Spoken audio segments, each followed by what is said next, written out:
Most authors avoid ads because they think they're a waste of money. The truth? Ads aren't the problem. Bad strategy is. Today, I'll show you how to start small, scale safely, and stop bleeding money on ads. Whether you're using Amazon ads, Facebook ads, or BookBub, or any of those other ones, these principles still apply. You're going to want to make sure you stay tuned to today's episode. This is part of the ongoing series of the ultimate guide for selling more books as an indie author. And this is the 10th part. So that means we got 2 more parts to wrap things up. Before we do jump in today's broadcast, of course, I want to let you know this episode is brought to you by the fine folks over at Book Award Pro, the easiest way to get your books into awards that actually matter. Now, let's be real. Most authors have no clue where to start with book awards. You don't know which ones are legit, what's a scam, or whether your book even qualifies. That's where Book Award Pro comes in. They analyze your book, match it to real award opportunities, and even submit it for you automatically through boosts. Now, you don't have to use those. You can always do it yourself. Now, I use Book Award Pro for all of my books. It's helped me win over 40 awards, and that's not just for bragging rights here, folks. Awards give you social proof, better visibility, and even a stronger case for media coverage, retail deals, or speaking gigs. Best of all, you can get started completely free. Just head over to dalelinks.com/bookawardpro to set up your free account today. And when you're ready to take it further, I highly recommend the Essentials plan. Or if you're really going all in and you want to get some editorial reviews and all the works, you can always get the Pro plan. But the Essentials plan has been really good. It's one that I use typically whenever I want to get more awards and reviews on a single book. All the other ones go into the free plan, so then I just do my own research through that method. Well, you want more details? Again, visit my affiliate link, dalelinks.com/bookawardpro. All right, let's get on into things. Today is not going to be super labor intense. This is not going to be something that you're going to need to like put out a notebook and write down a bunch of numbers, okay? Because that's not what today is about. It's about how do we leverage ads without losing our ass in the process. My apologies for not the not so safe for the workplace type language, but it's true. We don't want to be losing our money. It is going to be inevitable. You're going to invest in some ads that you're going to lose money on. It's just a fact. It's going to happen. It's happened to me. It's happened to many other people. It's going to happen to you if you haven't done so yet. But here's why most ads fail. There is no clear goal. I know some people are like, wait, hang on. Isn't the clear goal to sell more books? Yeah, but there are many other things that we can look at because there are sales. There's even visibility or awareness. There's even getting even more reviews, if you will. So find out what that clear goal is before you jump into things, because there are different types of ads for the different expectations that you have. So if you're building awareness, probably sinking a ton of money into some certain ads won't work out really well in your favor. The other thing is targeting the wrong audience. In a lot of instances, and I've found this through a lot of authors that are using Amazon ads, they are typically failing really bad at Amazon ads because they're targeting the wrong audience, or they have the wrong targets altogether. And unfortunately, that comes back to understanding who your audience is. Your audience isn't everyone, folks.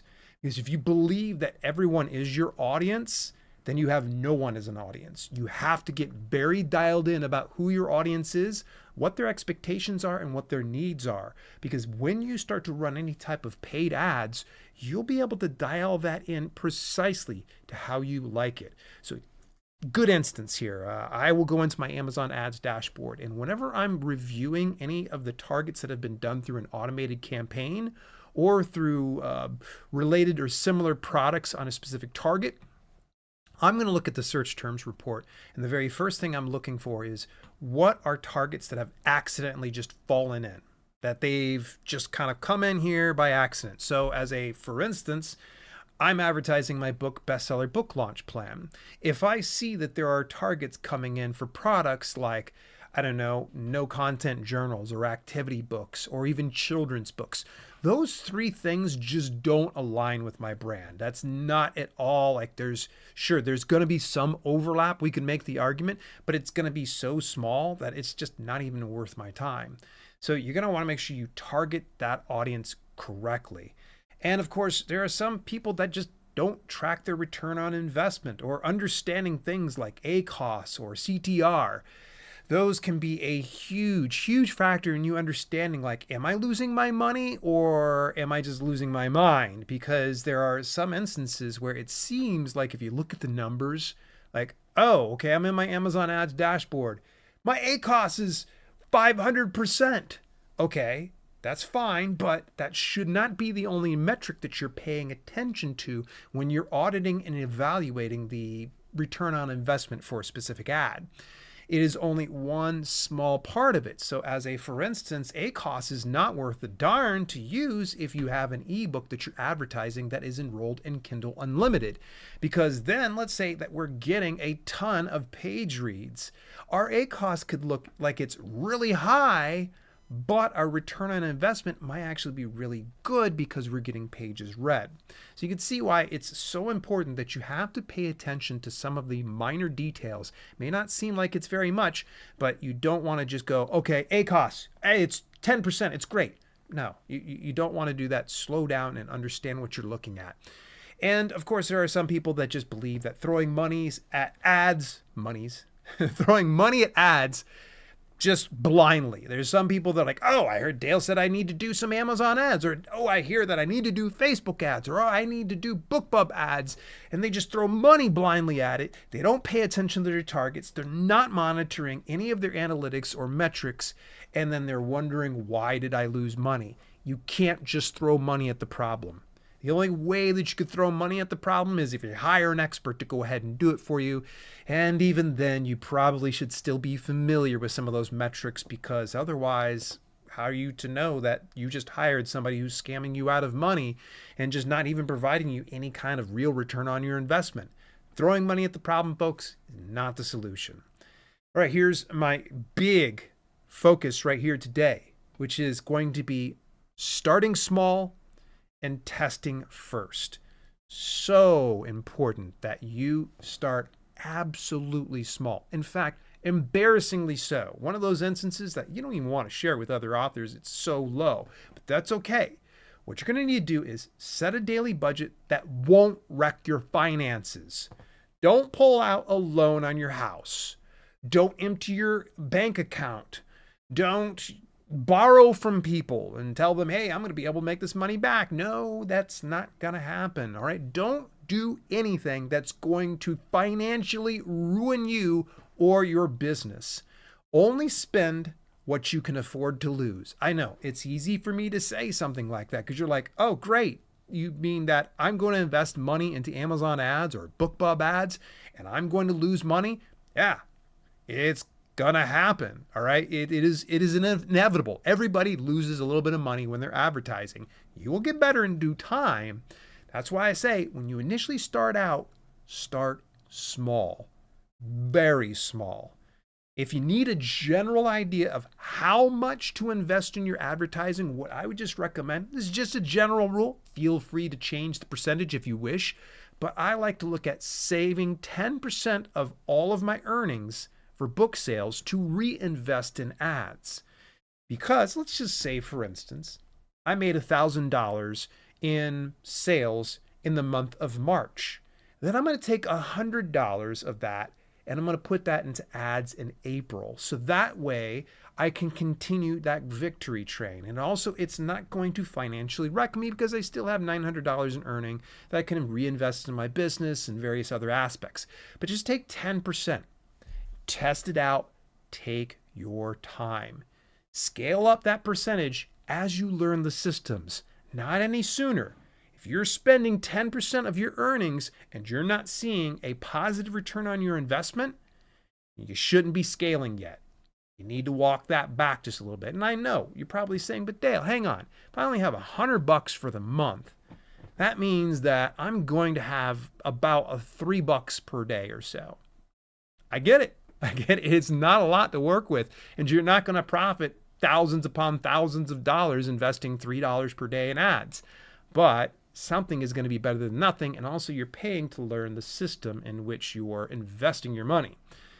Use one ad platform at a time, folks. Just one. Don't go for every single one of them. You might have heard Joe Blow going and having a smash success because he used Amazon ads, BookBub ads, Facebook ads, and Google ads, as well as YouTube ads and TikTok ads. Ads. Okay, that's all well and good for that person. But for you, especially if you don't want to lose your shirt, investing in ads, start with one platform. And to me, I'm a little bit biased, but I believe Amazon ads is the easiest for beginners. It's just dead simple, and they also have free resources within your Amazon ads dashboard through the Amazon Ads Academy. Go look at it. I recommend inside your dashboard, top right-hand corner, there's a question mark with a circle around it. Left click on that. It'll give you all the options, and you'll see the courses there for Amazon Ads Academy. It's free to use, and they keep getting better every year. Yes, they update it every year. It's incredible.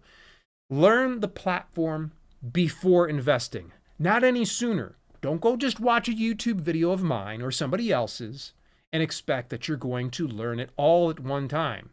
You're going to want to make sure that you go and invest in the platform only when you have a strong grasp of things. Amazon Ads Academy, that's going to be probably the best path for you to choose because it's free, and as well, you get to learn directly from the source. Another good source, if you're, for instance, looking for something on BookBub ads, David Gaughran's real good with that. Facebook ads, I believe Mal Cooper's another good one. A number of these. By the way, this is not inside the show notes. I'm riffing off the top of my head. Just make sure that whatever ads platform you're going to dive into, that you go into it wholeheartedly understanding exactly what you're investing in, and also with the understanding that you're going to probably lose some money up front. So don't spend a bunch of money you can't stand to lose. Also, test multiple versions of your ads. It could be different keywords, it could be different creatives, it could be different blurbs, as well as different book covers. Try it out. A little split test goes a long way. And also, don't optimize blindly. Read your data. Make sure you're going in and understanding exactly what you're looking at. If you don't understand, reach out to customer support with whatever platform that you're currently using and ask questions. If it is unclear to you, then chances are very likely you are clearly not going to understand where your money is going. So make sure that you're 100% clear on your data before you start making some major financial decisions. Again, reach out to support if you find that you're lost, or even reach out to other authors. I've got a great community of other author peers. Actually, there's 1,200 of us hanging out over in Discord. Head over to dalelinks.com/Discord to join me. I'm there pretty much every weekday. All right, so let's take it up another level here. Let's talk about scaling what works and cutting back what doesn't. So you are going to know exactly what is working because, well, is it getting you the awareness that you need? Are you converting to sales? Are you getting more reviews? Whatever that goal was that we initially started out with is what you need to focus on. Are the results coming in? If not, you got to start paring those things down. Now, as an example, Amazon ads, you can insert any other ads platforms here. Doesn't matter. You can use it there, you can use it there. For Amazon ads, they have so many different variations for sponsored product ads and sponsored brand ads that you can make so many different types of ads and split test on those types of things. So for instance, a good friend of mine, Vincent B. Davis II, he's really big about category ads through sponsored products because he sees a great return on his investment. For me, I'm really big about manual keyword ads through sponsored products, and I get those keywords specifically dialed in, and some instances products. So find out what works for you, scale back what doesn't. So for instance, lock screen ads, which is no longer around, just vanished one night about it within the last year. Lock screen ads, they just weren't returning very well on them. In fact, I was just losing money every single time I started up a new lock screen ad. No matter what I did, I was losing money and not getting a good return on my investment. I stopped doing lock screen ads after so many tests and determined, okay, this is going absolutely nowhere for me. So understand what you are going to be investing in and if you're going to get a return on that investment. Also, look for low ACoS or advertising cost of sale, which is under 35 to 70% if the profit margin is tight.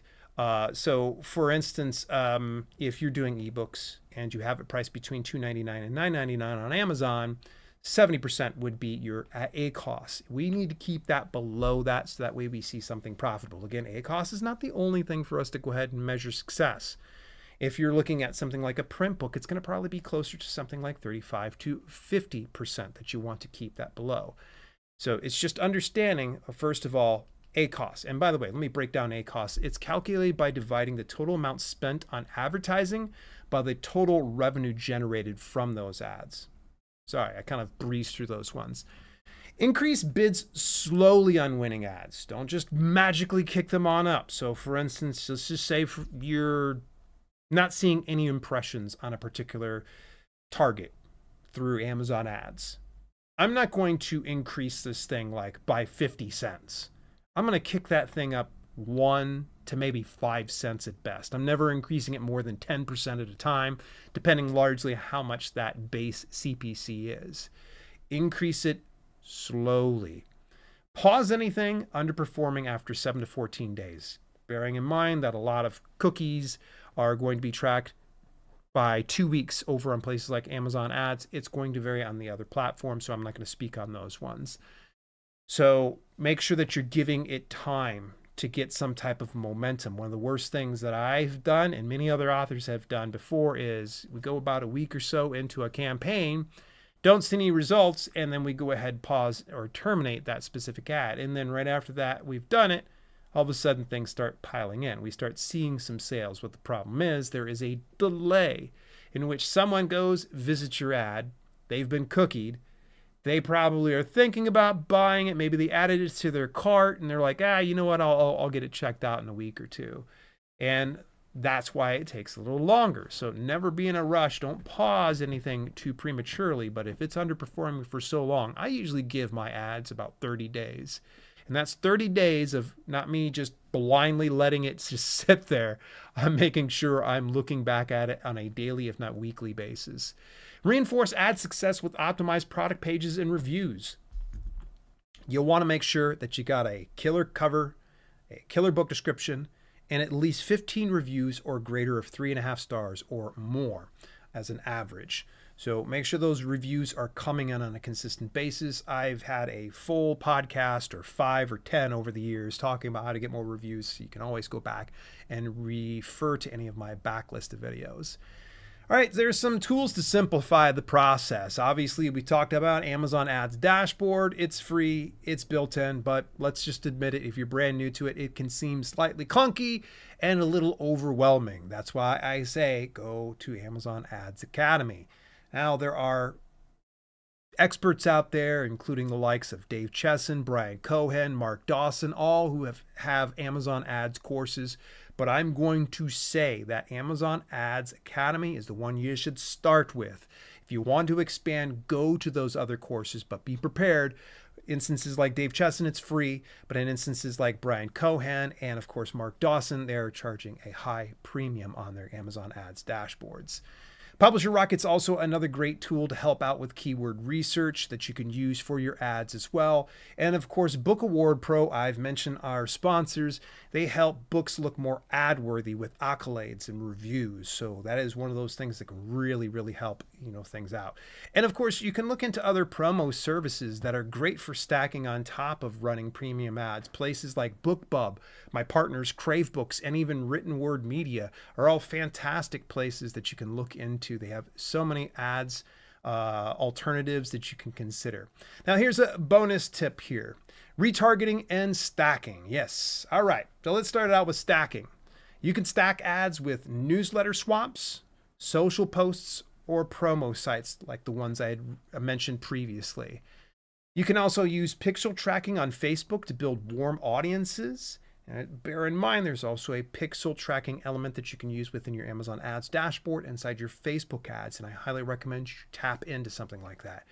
Retargeting costs less, but it converts more, meaning that when you're retargeting, you're actually reaching your audience who you've already communicated with, that there's been some type of engagement or activity between you and that particular reader. So by retargeting, you'll be able to reach that audience again, put your product in front of them. And of course, now that they're familiar, they're more apt to go ahead and buy your book or your product. Pretty neat, right?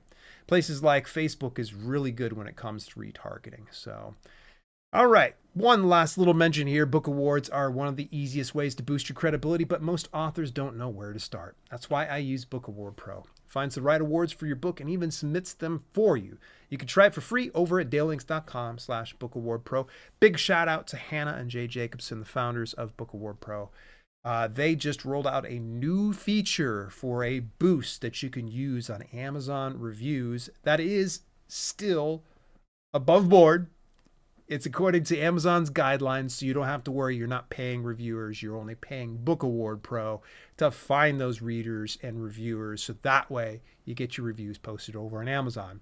Again, want more details, go over and check out dalelinks.com/bookawardpro today. Here are my final thoughts on today's episode about how to run profitable ads without losing your shirt. You don't need a huge budget, folks.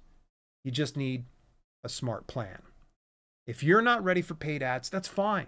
That's totally fine. In fact, I don't even think I touched any ads for my first 2 years of being in this business. And I did pretty darn good up to that point. It all went downhill after that. No, just kidding. Just kidding. If you're not ready for paid ads, though, just remember, it's okay. Study in the meantime, because that's free. You can literally go and start studying as much as you possibly can. And the nice thing is, you go on things like Amazon Ads Academy. It's free, of course, and it's going to teach you not just about ads, but it's also going to teach you about Amazon's platform. There's been so much that I've learned about their search engine algorithms that it makes things a little bit more understandable for me and how it functions there. And if you want a full walkthrough of Amazon ads, by the way, grab my award-winning book, Advertising for Books, over at dalelinks.com/adsbook.